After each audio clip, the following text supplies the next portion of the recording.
Assalamualaikum warahmatullahi wabarakatuh. Perkenalkan, nama saya Maria Oliviana Tiradoa, mahasiswa S1 Farmasi Universitas Negeri Rizky Makassar. Di sini saya akan membahas sedikit mengenai obat. Pengertian obat secara umum. Obat adalah semua bahan tunggal atau campuran yang digunakan oleh semua makhluk untuk bagian dalam maupun luar, guna meringankan atau mencegah penyakit.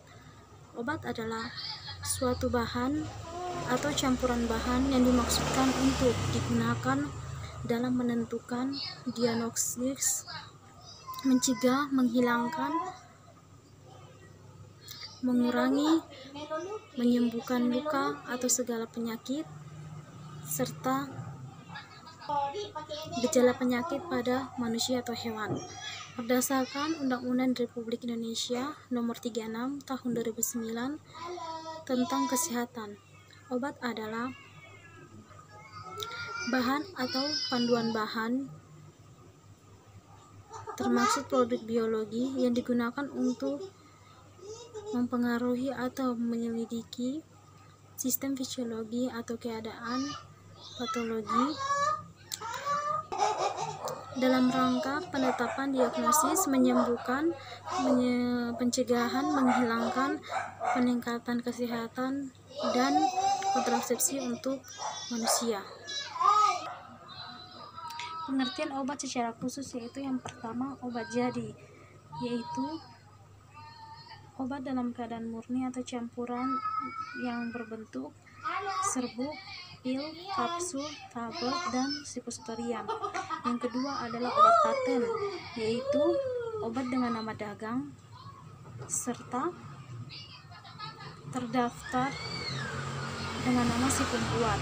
Yang ketiga adalah obat baru, yaitu obat yang terdiri atas atau berisi zat yang berkhasiat ataupun tidak berkhasiat, misalnya lapisan, pelarut, pengisi, pembantu atau komponen lain yang belum diketahui khasiat dan kegunaannya. Yang keempat adalah obat asli, yaitu obat yang terdapat dari bahan-bahan alamiah Indonesia. Yang kelima adalah obat tradisional, yaitu bahan atau ramuan bahan yang berupa bahan tumbuhan, bahan hewan, bahan mineral, sediaan sarian, ganelit atau campuran dari bahan yang terbuat atau yang berlaku di Indonesia. Yang keenam adalah obat esensial, yaitu yang dibutuhkan untuk pelayanan kesehatan masyarakat dan sudah tercantum dalam obat esensial yang ditetapkan oleh Menteri Kesehatan Republik Indonesia. Yang ketujuh adalah obat generik, yaitu obat dengan nama resmi yang ditetapkan oleh Farmakope Indonesia untuk berkhasiat yang dikandungnya. Penggolongan obat. Macam-macam penggolongan obat ada 6, yaitu yang pertama adalah menurut kegunaan obat, itu untuk menyembuhkan, untuk mencegah, dan untuk mendiagnosis. Yang kedua adalah menurut cara penggunaan obat. Yang pertama adalah medicamentum et usum internum, itu pemakaian dalam, yaitu melalui oral, dan dia beretiket putih. Yang kedua adalah medicamentum et usum externum, itu adalah pemakaian luar melalui inflamasi, injeksi membran mukosa, rektal, vaginal, dan beretiket biru. 3. Menurut cara kerjanya, itu dibagi menjadi 2. Yang pertama adalah lokal, yaitu obat yang bekerja pada jaringan setempat seperti pemakaian topikal. Yang kedua adalah sistemik, yaitu obat yang didistribusikan ke seluruh tubuh melalui pemakaian oral. Keempat, yaitu menurut undang-undang dibagi menjadi 5. Yang pertama adalah narkotika, yaitu daftar opium atau obat bius, merupakan obat yang diperlukan dalam bidang pengobatan dan iptek. Obat ini menimbulkan ketergantungan dan ketagihan kepada pasien dan sangat merugikan pada masyarakat dan individu jika penggunaan dalam pembatasan atau tidak dalam pengawasan dokter, misalnya morfin, petidin, metadon, kodein, dan lain-lain. Yang kedua adalah fisiotropika, itu daftar obat G atau obat berbahaya.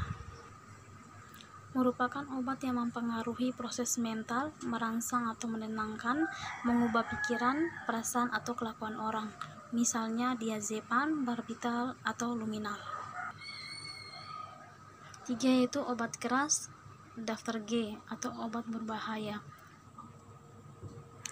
Adalah semua obat yang mempunyai takaran atau dosis maksimum atau yang tercantum dalam daftar obat keras yang ditetapkan pemerintah. Diberi tanda khusus lingkaran bulat berwarna merah dengan garis tepi hitam dan huruf K yang menyentuh garis tepinya. Semua obat baru kecuali dinyatakan oleh pemerintah atau Depkes Republik Indonesia tidak membahayakan. Semua sediaan parenteral, injeksi, infus atau intravena. Yang keempat adalah obat bebas terbatas atau peringatan. Adalah obat keras yang disediakan tanpa resep dokter dalam bungkus asli dari produsen atau pabriknya, yang diberi dengan lingkaran bulat berwarna biru dengan garis tepi hitam serta diberikan tanda peringatan, awas obat keras, bacalah aturan pakainya. Yang kelima adalah obat bebas, yaitu obat yang bisa dibeli secara bebas dan tidak membahayakan bagi pemakainya dalam batas dosis yang dianjurkan. Yang kelima adalah menurut sumber obat, yaitu bisa dikelola menjadi sediaan kimia dan sediaan galinis supaya lebih sederhana dan mudah dalam penyimpanan dan penggunaannya. Obat yang kita gunakan dapat bersumber dari pertama, tumbuhan, flora, nabati, misalnya digitalis, kina, minyak zara. Yang kedua adalah hewan, fauna atau hayati, misalnya minyak ikan, kera, adepts lanae. Yang ketiga adalah mineral atau pertambangan, misalnya iokali, garam dapur, vaselin, dan parafin. Yang keempat adalah sintetis, tiruan atau buatan, misalnya kamfer, sintetis, dan vitamin C. Yang kelima adalah mikroba, fungi, jamur, misalnya antibiotik atau penisilin. 6. Menurut sediaan obat. Yang pertama yaitu bentuk padat seperti serbuk, pil, kapsul, tablet, dan suppositorium.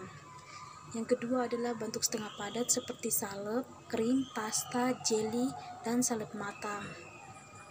Yang ketiga adalah bentuk cair seperti larutan, suspensi, emulsi, patio, sirup, dan eliksir.